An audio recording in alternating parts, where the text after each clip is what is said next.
Alright, welcome back to Roguetech, and welcome back to your first playthrough. So, reinforcements have dropped in on the mission. The reinforcements that drop on different mission types always come in one of three ways.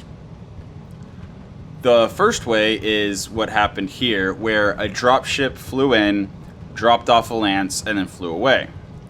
The second way, which is usually urban biomes, is drop pods, which is just it's a box, actually I guess it's more of a tube, that drops down, hits the ground, opens up, and then there's the mechs. And the third way is they're just kind of there.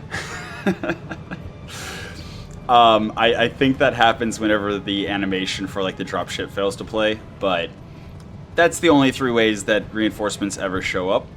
And, yeah, so reinforcements will always drop with the entire lance clustered together roughly in the same little zone.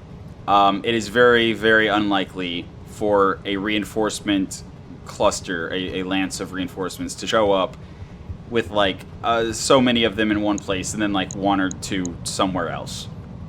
Now, on defend-based missions, you always have two lances of reinforcements drop. If you're against a faction that drops lances of 4 units, it's always going to be 4 units at one place and 4 units at another. Yeah, I know, I'm getting there. If you're against clanners or any other faction that drops 5, there will be 5 per reinforcement cluster. And if you're against Comstar, Word of Blake, or any other faction, the reason I'm saying any other factions, I'm not sure which factions are in 2765 in the Amara Civil War. That part of the Battletech lore I'm not incredibly familiar with. So the Amara Civil War period, the SLDF period, I am not certain exactly how many units drop per faction. But however many drop usually per faction will drop in clusters of that many units. Now, you'll see over here there is a full lance of 4 that the planetary government dropped. But over here, there's only 3 that we see. Now, on low skull missions, there's a chance that whenever they're rolling for the reinforcements or for the vanguard or for whatever, that the allotted value of units was taken up before it got to the last unit. In which case, you have situations sometimes on low skull missions where only 3 or maybe even 2 units drop where there should have been a full lance. But there's also the chance that there is a battle armor squad or something else over here, and I don't have the sensors or visuals to see them. There could also be battle armor riding on one of these mechs. That could be the 4th unit. So we will find out for sure as they get closer or as we get closer to them. But that said, this particular array of reinforcements is both kind of good and kind of bad for us. So we'll start with the way it's good. These enemies way over here, we don't have to worry about them for a little while. They're going to have to travel so far before they can actually engage us or the buildings we're protecting. And before they get to us, they're going to run into our reinforcements that have been running in that direction. Kind of same with over there. So they're more likely to start shooting at our allied helicopters and VTOL stuff before they get to us. Which is cool. It's also going to take them several rounds to get in range to fire any of their, machine guns or SRMs or small lasers or what have you. So this group, even though there might be like a battle arm platoon or something else for the 4th unit, we don't really have to worry about them yet. Likewise, the forces over here, we kind of benefited from the fact that our allied vehicles all ran that direction. So they have 4 vehicles they can start shooting at before they start taking the bases or us as targets. Now, the bad thing about them dropping way over here and way over here, is we are currently still engaged with the vanguard. We're going to need to break away from this side to start engaging either cluster of reinforcements. And just like they're going to have to spend several rounds moving to get in range to have a high hit chance with any of their short-range weapons, we also are going to have to spend multiple rounds moving towards them to be able to have any kind of good hit chance with our short-range weapons. And we have a lot of short-range weapons with this lance.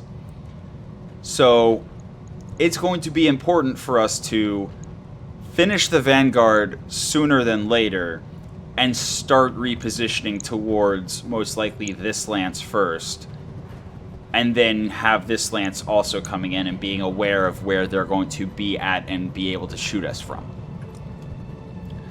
Now, on defend-based missions, the vanguard is always a standard value for that drop. So this is a 1 skull defend base, so the vanguard was a fairly standard 1 skull value lance of planetary government units. So the way units are selected to drop in a mission against you is, first and foremost, each lance is given a value. That value depends in part on the type of mission and the component of that mission that they are rolling for. So again, Vanguard has a standard value for a 1 skull mission, whereas the reinforcements in a defend-based mission are always a higher value than what that difficulty of mission would normally roll. Likewise, with a escort mission, the first force that you fight before you start, if there is one, before you start escorting the vehicles to whatever place you're going, the vehicles or mechs in the event that it's a mech escort, before you start escorting, that first group is going to be appropriate for that difficulty of mission. Then the second group will also be appropriate. Then the final group that attacks once you get to the evac point will be a higher value. That's every mission just has its own variations to the pretty standard value for that difficulty of mission. And the best way to get an idea of what the particular value for that difficulty of mission is to play just standard battles.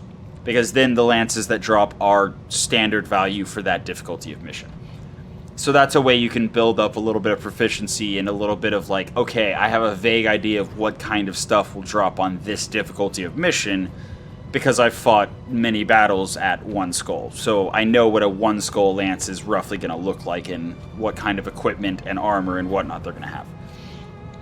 So back on what I was saying, the first step is the system determines the value of the lance it's picking for.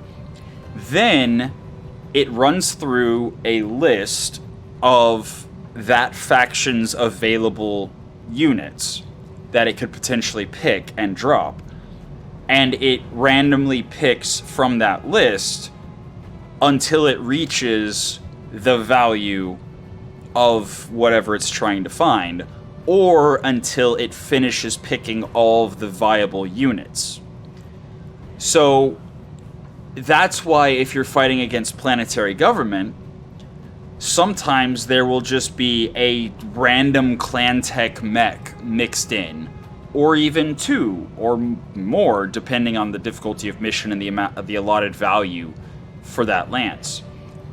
But there's also the chance that it'll pick 4 primitives and stop because it picked the full lance. And that's what makes planetary government such a wild card of what are you going to be against and not having a clue. Now, sometimes this bugs out, and you'll definitely know that it bugged if you see just nothing but cicadas everywhere.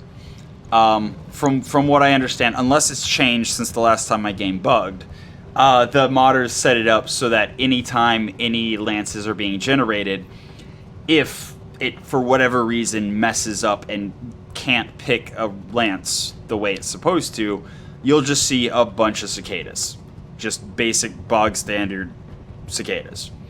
And then you know, oh, if I want to actually play this mission, I need to exit out and load in and relaunch the mission. But I haven't seen that happen in a while. And on the topic of stability in Roguetech, I also noticed that they patched a couple times since they launched the handheld rework, and ever since that first like struggle of having crashes and stuff, I haven't had any issue, even whenever I've walked away for like 20 minutes to eat. So that is reinforcements and lance generation in a nutshell. And yes, if you're curious, it is much more complex than the kind of stuff that was generated on the randomly generated missions of the base vanilla game.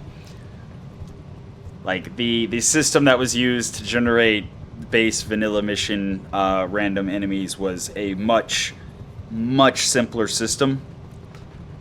And that's why the lances that are generated are much more interesting in Roguetech than just, oh, it's, you know, a couple assault mechs, woo. But it's also in part because they had to, the modders had to make it more complex, since they introduced so much more gear and so much, you know, higher quality and different tech levels and just the amount of content that was introduced. They had to make it more complex to generate enemies. And now that we're done saying all of that, let's look at the exact of enemy forces that dropped as the reinforcements. So on this flank, we have what appears to be another flea, a fire bee, which WAM. Oh dear. So fire bees usually bring pretty solid armaments for their size. And if I remember correctly, the WAM is actually running ATMs. Don't quote me on that, but if it is, ATMs are essentially, they get the same benefits as a streak launcher, but they don't have to get a lock to fire. Unless they're, we'll deal with that whenever we see them eventually. We will, eventually. And then there's an Enforcer, which is a medium mech, but it is a 5DR. So I'm not super worried about it. If I remember correctly, the 5DR is just a autocannon, I want to say autocannon 5 and a large laser. So it does have range, and it does have armor, but not much. I think it's actually primitive armor, so it's getting 66% of what an Enforcer normally would have, I believe. Don't quote me on that. In any case, the thing I do know for sure certain is I'm not super worried about it. It's a low priority medium mech. Here we have a bog standard Wolverine 3R. This one is a LRM, autocannon, and PPC, I believe. So that's actually dangerous, and I am a bit concerned about it. Icarus 2, 1X. Yeah, that's some salvage right there. So the Icarus 2 is, I forget whether it's a light, like a low tonnage medium or a high tonnage light, but the Icarus 2s have really good tech in them, which means A, if we kill it before the mission ends, we have some good stuff on the loot table, and B, it's scary. Cattlemaster is the exact opposite of a Icarus 2, and it's a Cattlemaster with 2 of its ballistics destroyed. That thing is a joke. I honestly don't want to destroy it. First of all, because the odd... I guess that's also a notation I should make. If you destroy an entire lance, one full lance of the reinforcements that drop on just about any mission that drops reinforcements, you do get bonus pay for destroying the bonus. And that does also apply if you're playing with support lances, which I recommended you don't for your first time, because support lances do complicate things a lot, especially once you start getting the higher difficulty missions. You may be able to handle the occasional extra lance at, 1, 1.5, 2 skulls. But once you get past 5 skulls, it's like a guaranteed lance, and sometimes 2. And if you're still learning, which your first playthrough, you're probably still going to be learning the entire way through. And it just having an extra 8 to 10 mechs, or 12 if you're against Comstar Word of Blake, can really make things impossible if you're not, quite quite skilled or just dropping way more than you should be. In any case, then we have a Commando 1AK. Not super worried about it either. It is definitely more scary if I'm thinking of the right one.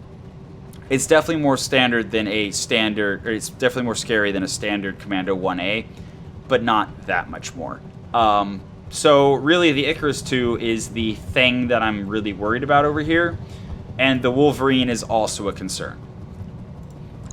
Now, other than them, again, because of the positioning and because of what dropped over here, I'm only really worried about the Firebee. And even then, it does need to close with us for me to care that it exists.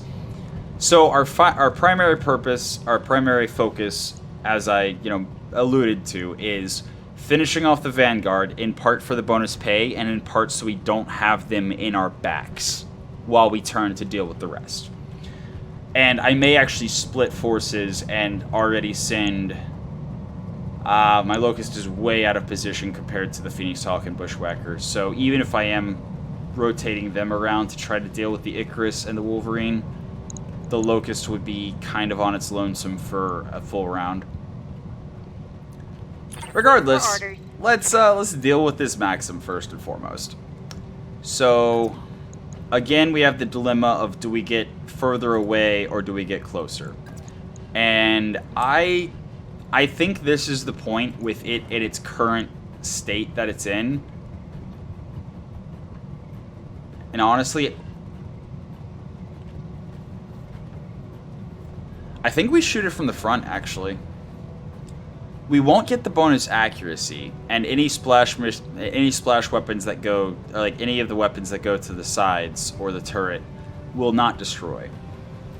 But all we need is either one medium laser or 2 SRMs to hit front. And shooting it from the front does have like an extra 20% or so, 15-ish, 20%, that if we do hit, it will hit the front.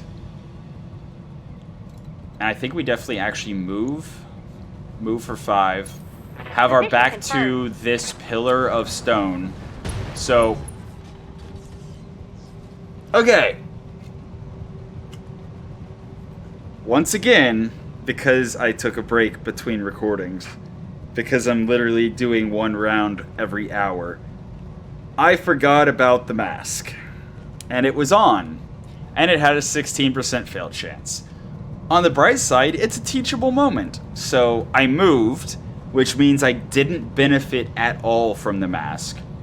It crit, which means it turned off, crit the legs, and caused stability damage. So we have now, looks like roughly 25 stability damage. And our legs now each took about 20 damage, because the right leg was already slightly damaged. And 2 structure damage. In addition to the upper leg actuators of both legs being destroyed. So that's unfortunate. One of the downsides to having a leg actuator destroyed is anytime we sprint, there is now a chance that Huldra will fail a piloting check and fall down. So we kind of don't want to sprint anymore with Huldra. In any case, you'll notice the mask did turn itself off. If we then, next round, wanted to turn it on, there would again be a fail chance because we didn't give it a turn to cool off.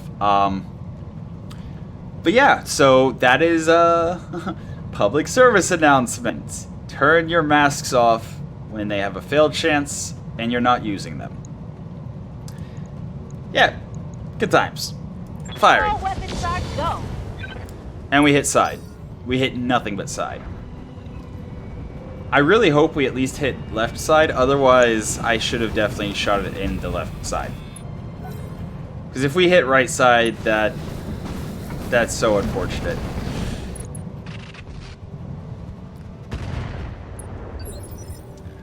Not gonna lie, I'm not playing the most optimally, in part because I am spending like an hour talking per round.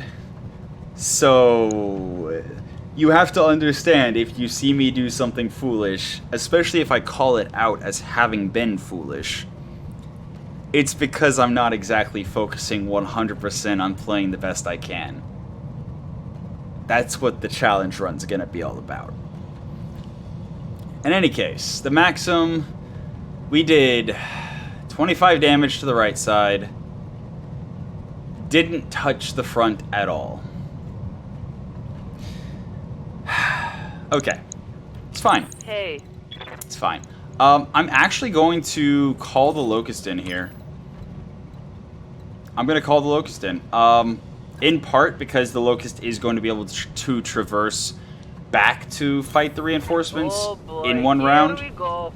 And in part because I might crit the crew compartment.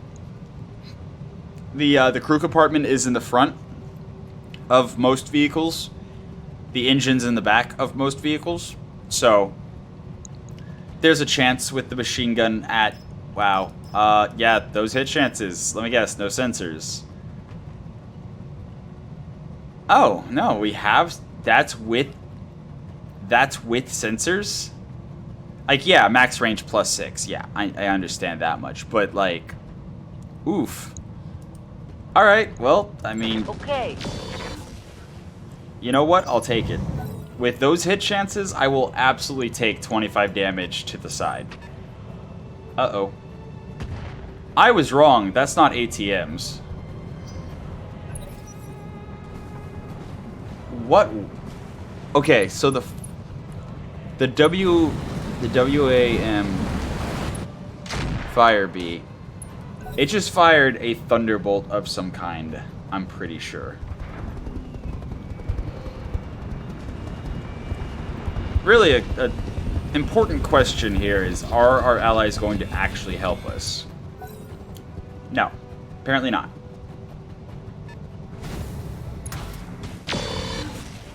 What? Okay, so blue means large laser, green means medium laser, and red means small laser. So if I saw that right, that thing has 2 large lasers and a medium laser. Or possibly a tag. It might be 2 large lasers and a tag. I think it was a yellow energy. Yeah, it is a yellow energy, so I'm pretty sure it's a tag. But that 2 large lasers. Well then. Also the Maxim running. That's obnoxious. Because yeah, if we zoom in, it's facing away. Okay. Cool.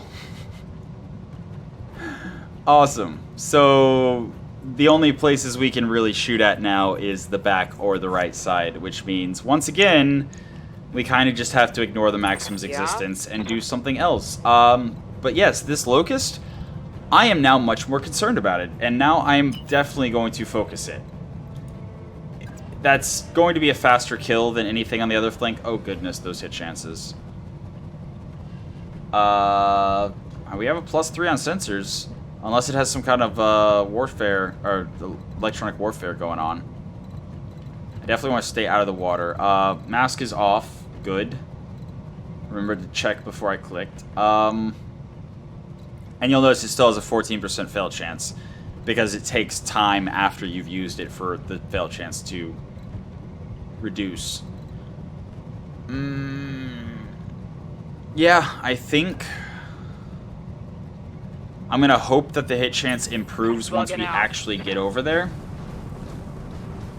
And our Phoenix Hawk is actually generating some heat, so I'm gonna take this turn to turn off the medium lasers, and also on the indicator, on your heat indicator, off to the side, you'll see I have 27 of 150 if I'm firing what I have selected now. If I turn off the medium lasers, because they only have a 5.8% chance to hit, it now is a projected heat 9 of 150. But if I turn all the things back on again, you'll see it says projected heat 35 of 150. 150 is the entire bar. As soon as you get past the entire bar being full, you shut down. It says will sink 51 of 51 because Our heat sinks are functioning at 90% efficiency in this biome at night. That's what the times 0.9 means. Attack penalty +1 and movement penalty -30 meters. So with the projected heat of 35, we would be suffering an attack penalty of +1 and a movement penalty of -30 next round. And if we just turn off the machine guns, we still have the +1 penalty and the -30 movement. But if I can get it to be right about where it's at right now, you can hover over it, and we currently have, apparently, a +1 attack penalty, and we weren't able to move as far. Now, mind you, the movement penalty is your move distance being reduced by 30 meters, so your sprint distance is reduced by 45, and if you're using a mask or supercharger, then it would be reducing your sprint distance by 60. So, basically, 1 less hex of move, or 1.5 to 2 less hexes of sprint. But we're going to turn off the medium lasers since we just have a 5.8% hit chance, and we're going to be down to 9 out of 150 heat. Now, we have no sensors on this mech. Again, our sensor roll was +3 total, which means I'm fairly certain this Locust has some kind of electronic warfare in it, which makes it especially interesting.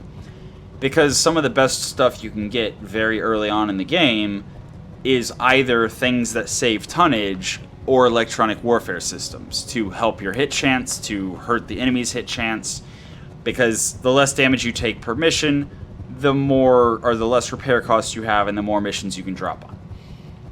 So, we're going to just shoot the large pulse. I'm on it.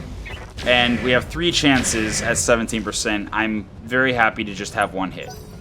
It is still a Locust, so 17 damage is a pretty good chunk.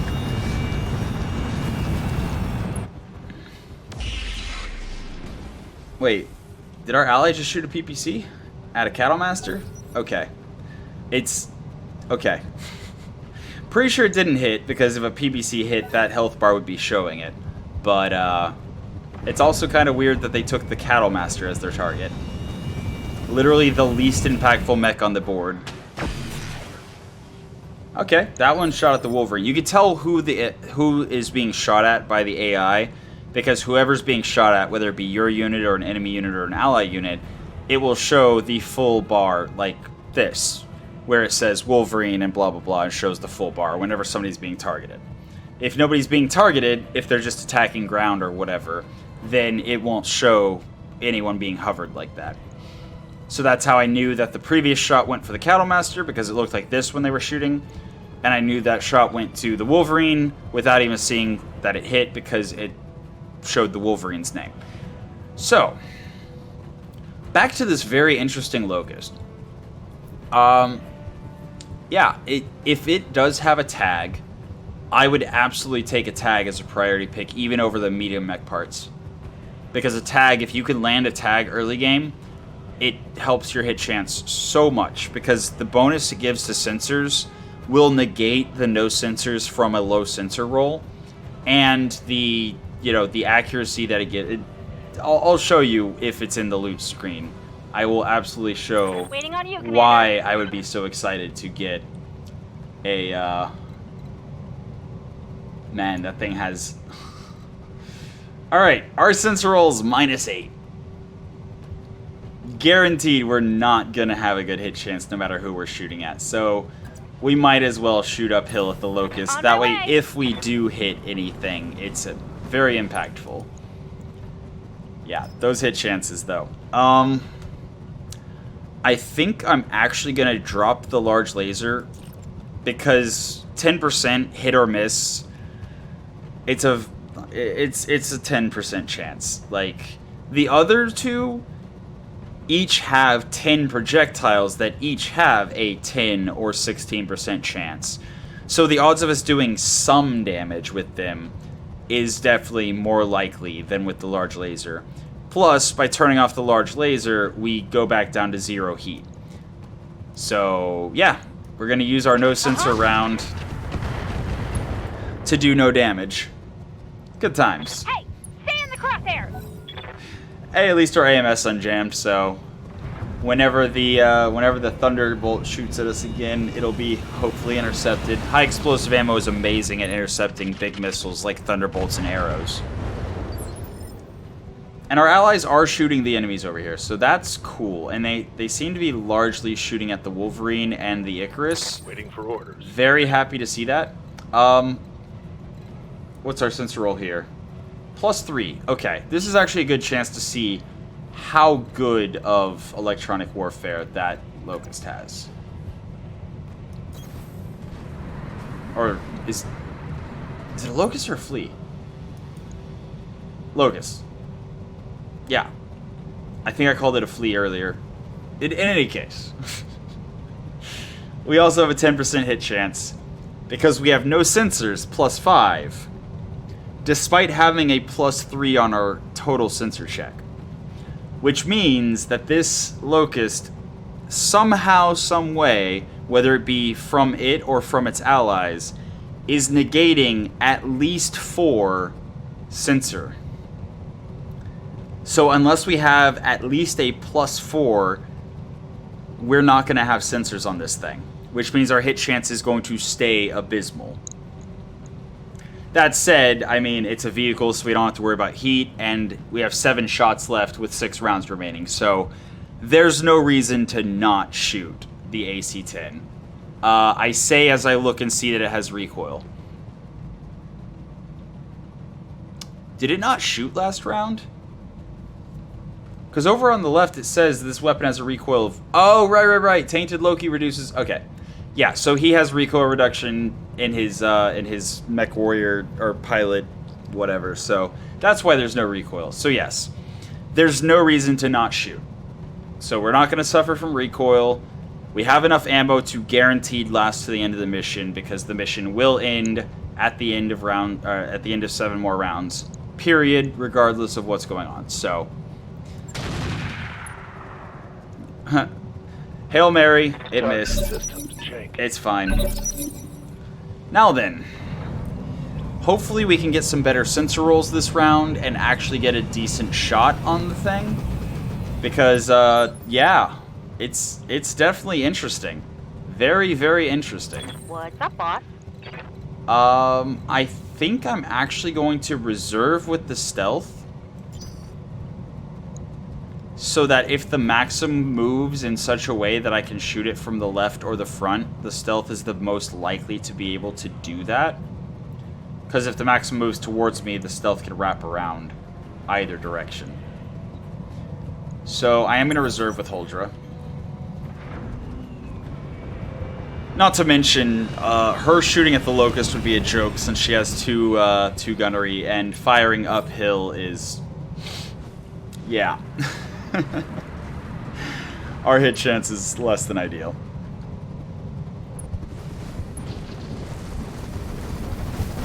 But he's coming down, which is going to give us a slightly better hit chance. That said, he's coming down way over there. What do you need? But that's fine. We are moving away from the vanguard at this point. I think I should shoot him in the back. Even though I'm running over rough terrain, I think I need the accuracy bonus.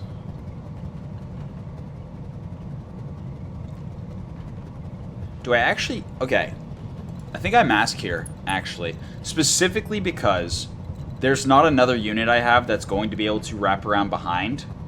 This will give me 8 evasion, and it will let me get close enough that my hit chances will be as good as they possibly can. Because none of my weapons have a minimum range, and none of my weapons have any specific quirks like the LBX preventing it from hitting. Or, you know, preventing it from doing full damage. So, I think I'm actually going to move to this hex in particular, because this hex is, I think, the only way to get through here. So if it wants to get behind my Phoenix Hawk, it would need to run all the way around, which it can do. And it does actually leave my back exposed to the Enforcer, which, even though it doesn't have the scariest weapons, it does have incredibly scary pinpoint if it's shooting the Phoenix Hawk in the back. So I think I actually... You know what? I can twist. Yeah, I'm gonna twist like that. So, twisting in that way, the Enforcer should not be able to get a shot on my back, period. Meanwhile, I have a chance to do something about this. Take this, dirtbag. And nothing. I mean, we got him exposed, we got some structure damage, but he did not get panicked at all, and we didn't destroy anything. So, that could have gone better. But it's fine. Yeah, we opened center. So we did a little bit of structure damage to the center torso, which means any follow-up damage to the center torso from the front or the back will be a little bit more impactful. But at the same time, it was a bit of a womp-womp. Oh, yeah, he's shooting his autocannon and PPC at the building.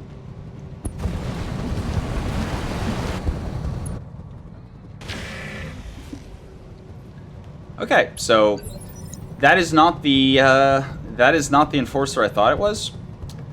I believe that's the AC-10 PPC Enforcer, which actually is a bit of a concern. I'm here. Especially with him on high ground like that.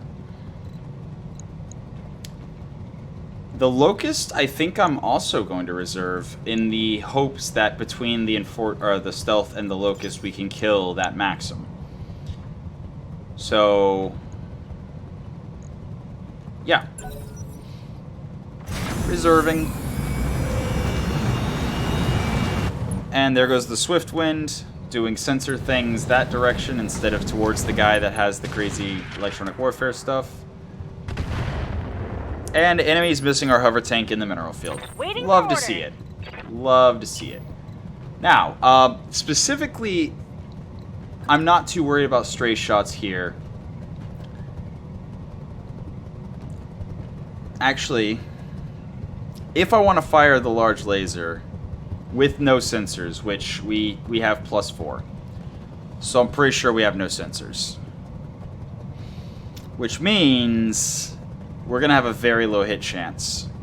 And if we stray shot, because of the way I twisted the Phoenix Hawk, we will stray shot into the Phoenix Hawk's back. And any of this hitting the Phoenix Hawk's back will be very bad. So we're actually going to pivot around with our Bushwhacker for this round and shoot the Enforcer. And yes, we are completely ignoring the other lance of reinforcements, in part because we weren't able to kill the Vanguard, and we're able to fight this lance while also keeping the Vanguard to our front and side rather than to our back. Also because I spotted some more interesting stuff that I want to get salvage, but most importantly because our allies decided to actually engage and fight these guys. So they're doing some work over there while we work on these. If our allies had continued just running, I would have had a much harder decision of which lance to focus on. But because of my poorly thought out placement of the Phoenix Hawk and putting my back to my allies that could stray shot it, I'm going to instead shoot the Enforcer. And even on the Enforcer with our +4, we have no sensors, huh? No, okay. It's just height difference, medium range, into forest, target moved, yeah. So we have sensors on him, but if we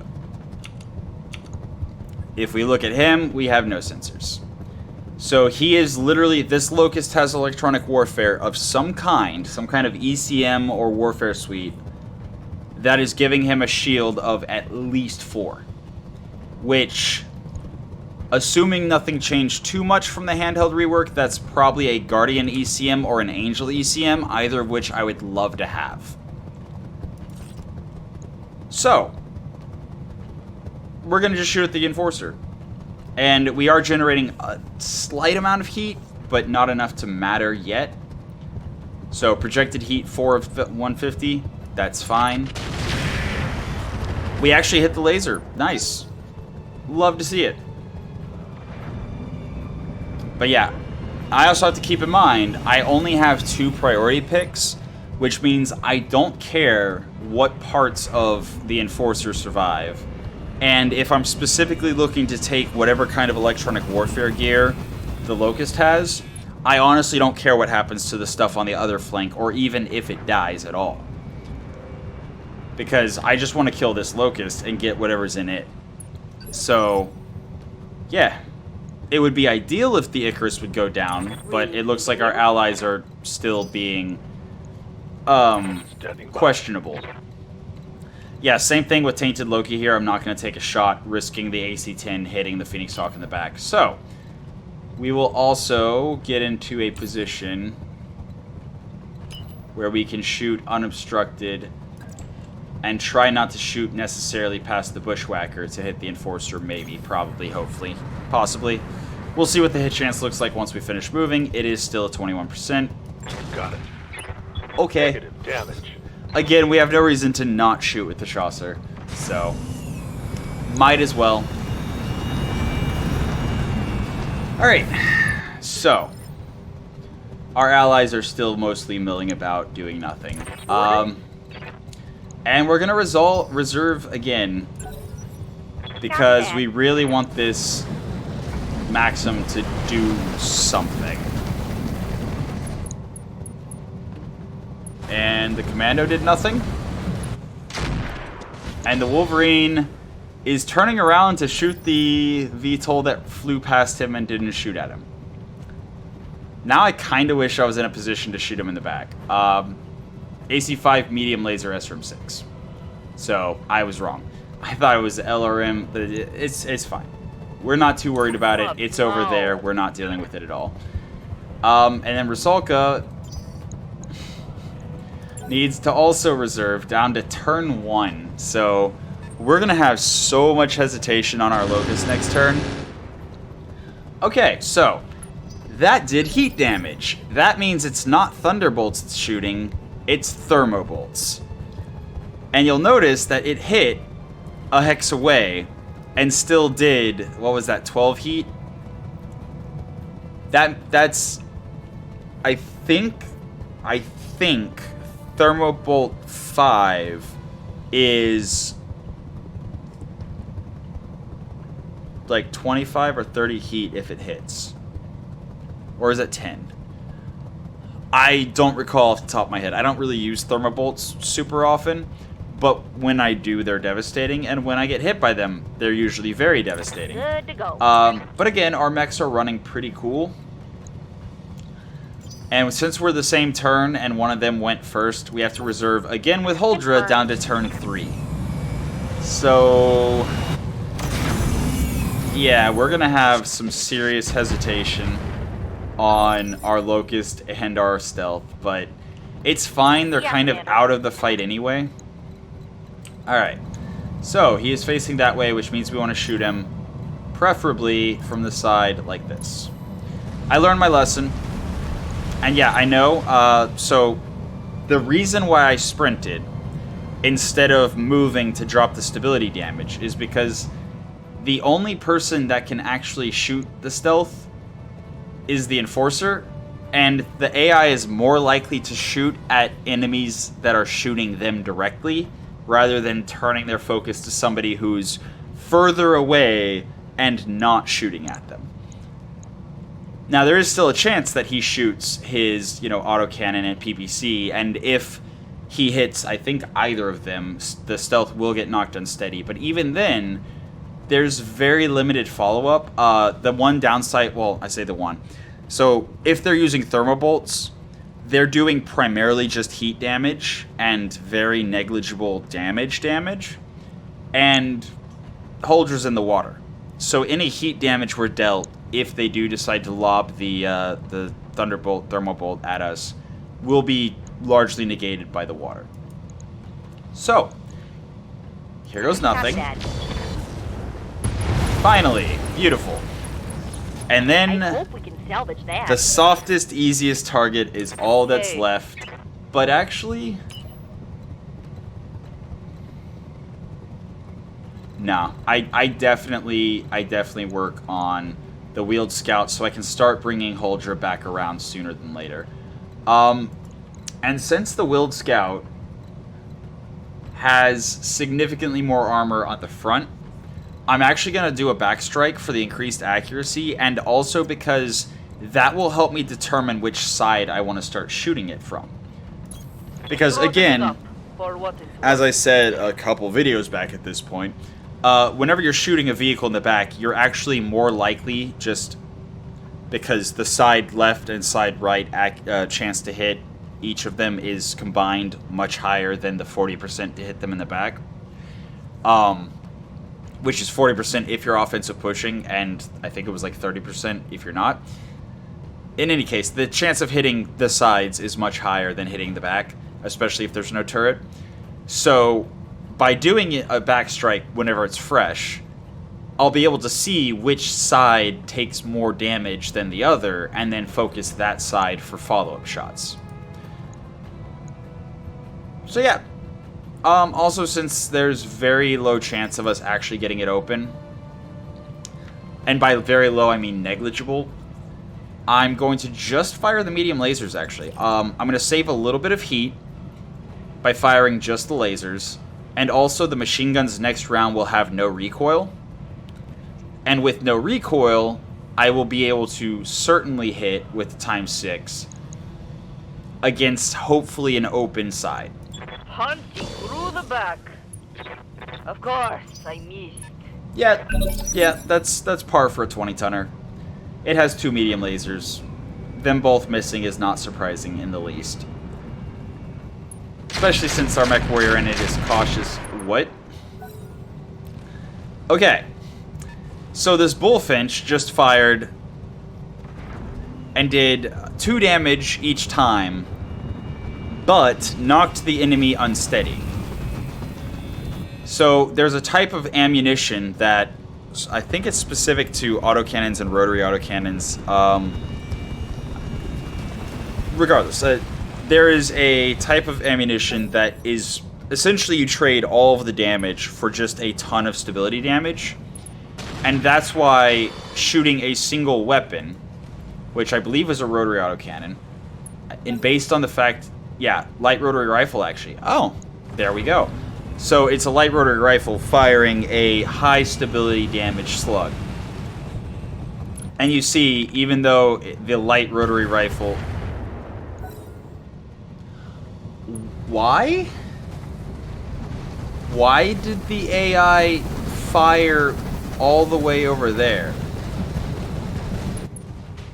Also, what did the Locust just do? Where's the Locust? Wait. Where's the Locust at? I really need to turn off the, I forgot to do it several times already. I really need to remember to turn off the zooming in when people move, because it's actually harder. I recommend you turn off all the fancy camera stuff so that you can actually see what's going on in the battlefield specifically. Like, yeah, it looks less theatrical, but, oh, he ran back up the mountain. Okay. But I'm pretty sure he didn't shoot, which is interesting. In any case, yeah, so the light rotary rifle normally against an armored target would have been doing about, I think it's about 12 damage per hit against an armored target. But he was using a specialty ammunition that basically was just nailing him with, you know, pieces of, or, you know, chunks of metal rather than actual projectiles. So, yeah. That's why he is now unsteady. So, since his stability bar passed the 41 mark, so if you take exactly 40 damage or 40 stability damage with a standard gyro, you are still stable until you take the slightest fraction of a stability damage, in which case you get knocked unsteady. Now that he's unsteady, he has no evasion. And this is the point where I'm very sad that I can't shoot him right now, because his back is to me. And he has no evasion. And that would have been a really easy kill on a medium mech. What can I do for you?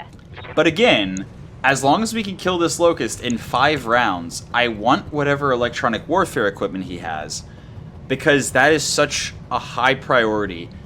There is no cost to salvaging and installing, or at least a negligible cost, to salvaging and installing electronic warfare equipment versus the cost of selecting, if you're playing as recommended, as I recommended with the 4 parts for mech salvage, salvaging 4 partial mech salvage pieces, putting them together, and then in addition, like, you have to pay extra if it's not the exact same model of whatever to combine the pieces together. And then after that, you still have to repair it, refit it, and so it's actually quite an investment to build a new mech. It's much better, if you can, at the start of the game, to focus on upgrading the medium mechs you already have. Scion has a +3 again, so again, we'll have no sensors on the Locust. Interestingly, though, the Locust is standing right basically next to the Enforcer, so here's a chance to use stray shots to our advantage. So, by positioning in this exact spot, which these dotted lines are not line of sight, these are indirect fire. The blue dotted lines, the darkest blue is indirect fire at the front of a mech. The slightly lighter blue is indirect fire at the side of a mech, and the lightest blue that's almost greenish is indirect fire at the rear of an enemy mech.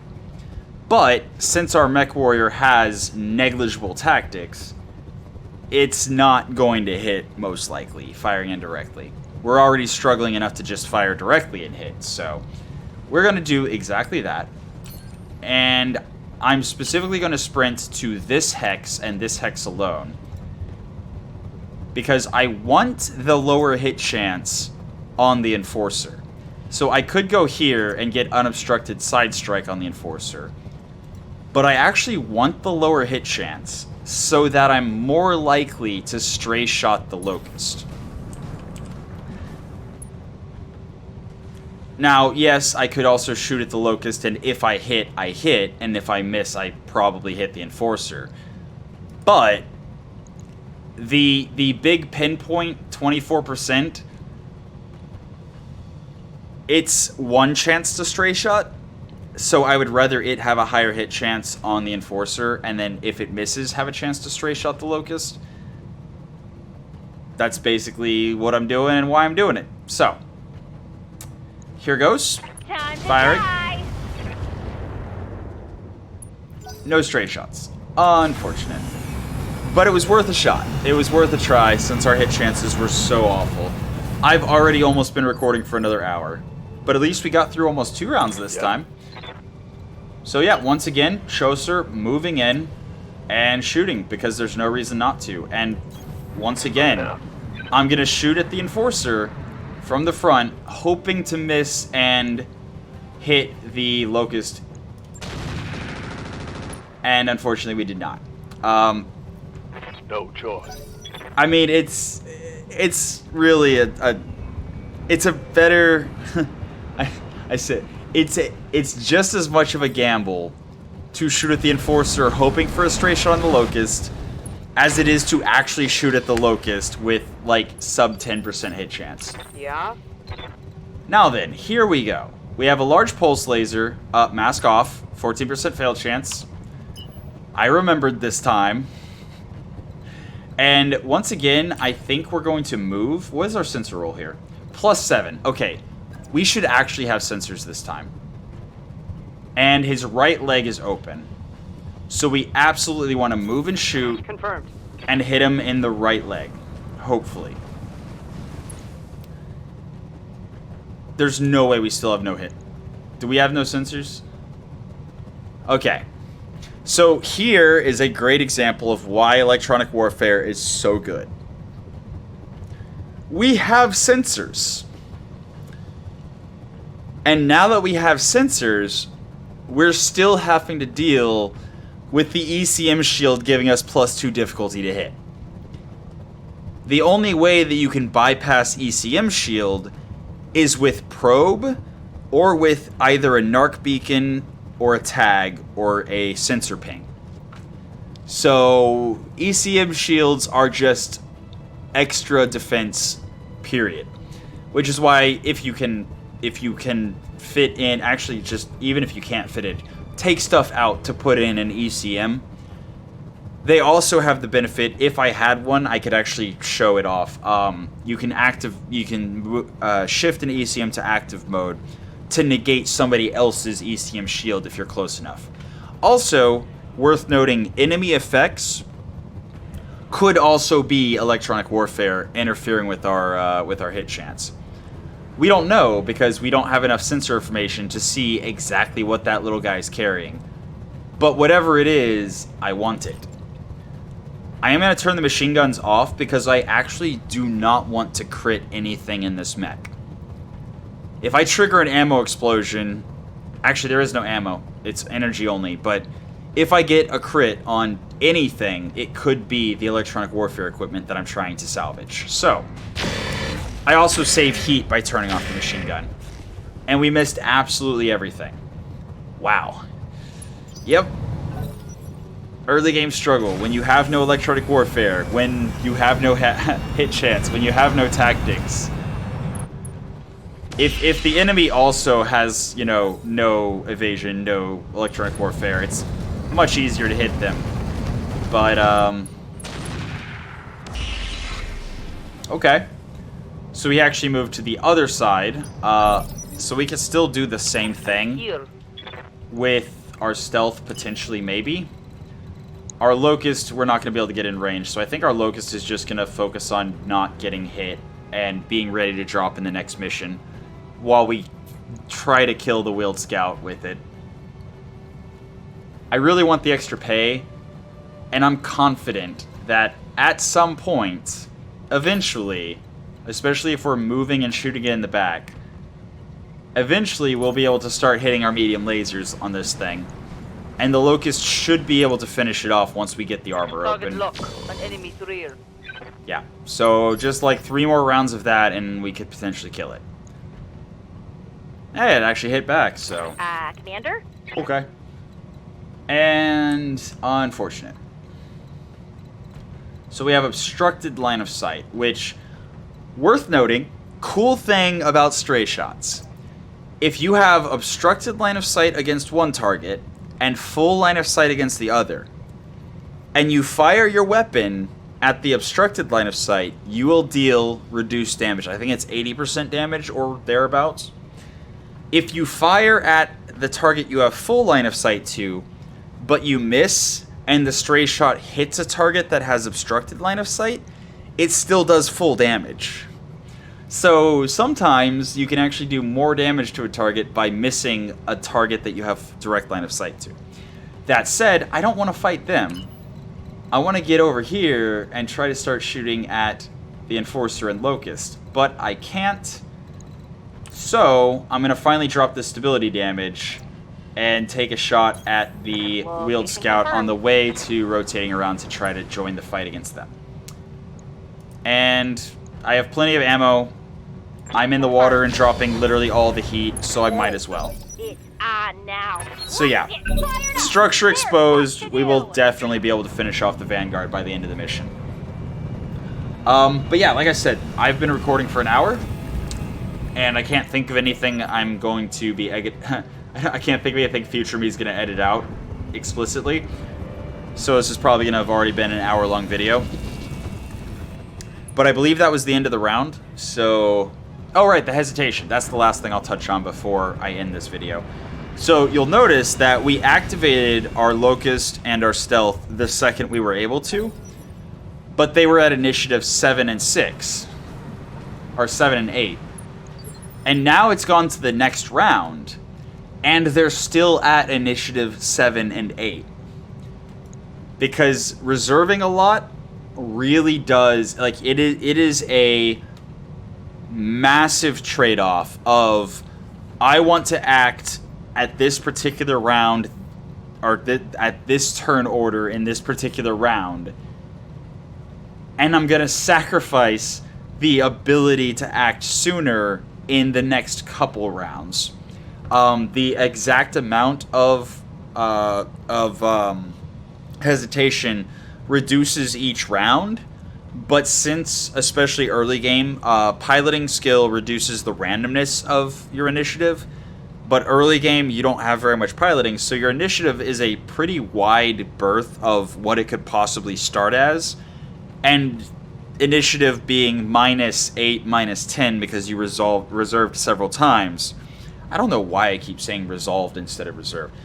If you reserved several times, that massive penalty to your initiative is going to put you at the end of the turn order, period, until you recover fully from it. So, like I said, that round is over. We have 4 rounds remaining, so I actually might be able to finish this mission in the next video. Cool. But for now, that's been your episode of Roguetech for the day. I hope you enjoyed it, and until next time, have a good one.